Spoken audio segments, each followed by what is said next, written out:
अपना भी नमान चिश्ती ते तुसीं वेंदे हो मेरा यूट्यूब चैनल नमान लहलपुरिया ते अज जी मैं गल करन लगा मेरी पते दी करन लगा। ते पहले गल करना शुरू करन तो पहले तुहानूं मैं थोड़ा शेर सुनाइंदा। ना हंजू डिगियां ना आए परौने कल्ली बैठी रोंदी जावां दिल गमा तो निडाल नी माए एक बारी फिर पाल नी माए जिंदड़ी होई वबाल नी माए। ते इस गल ये शेर जो सुनाया है शेर करने का मकसद ये है क्योंकि पुराने लोग जेह्ड़े ना टाइम दिंदे हैं एक दूए गल्लां करदे हैं लोग सज्जना बनते हैं ना दौर रहे ना गल्लां रहियां ना बंदे रहे।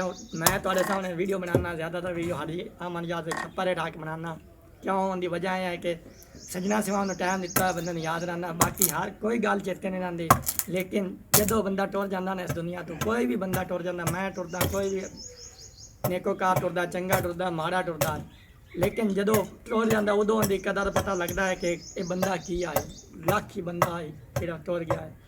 सज्जना की गल्लां याद रहिंदियां नहीं सज्जना टाइम दसो तो सज्जना ने यादा बन के उन्होंने जिंदगी दस देन लिहाजा सज्जना टाइम देना चाहिए। मोबाइल ये सारा कुछ एक आरजी चीज़ है लेकिन जो है ना सज्जना सिवा अच्छा टाइम गुजरिया हो चंगा टाइम गुजरिया हो वो बंदे सारी जिंदगी याद रखता है। साढ़े नाल कई बंदे ऐसे हैं जोड़े हुण टुर गए हैं इस दुनिया तो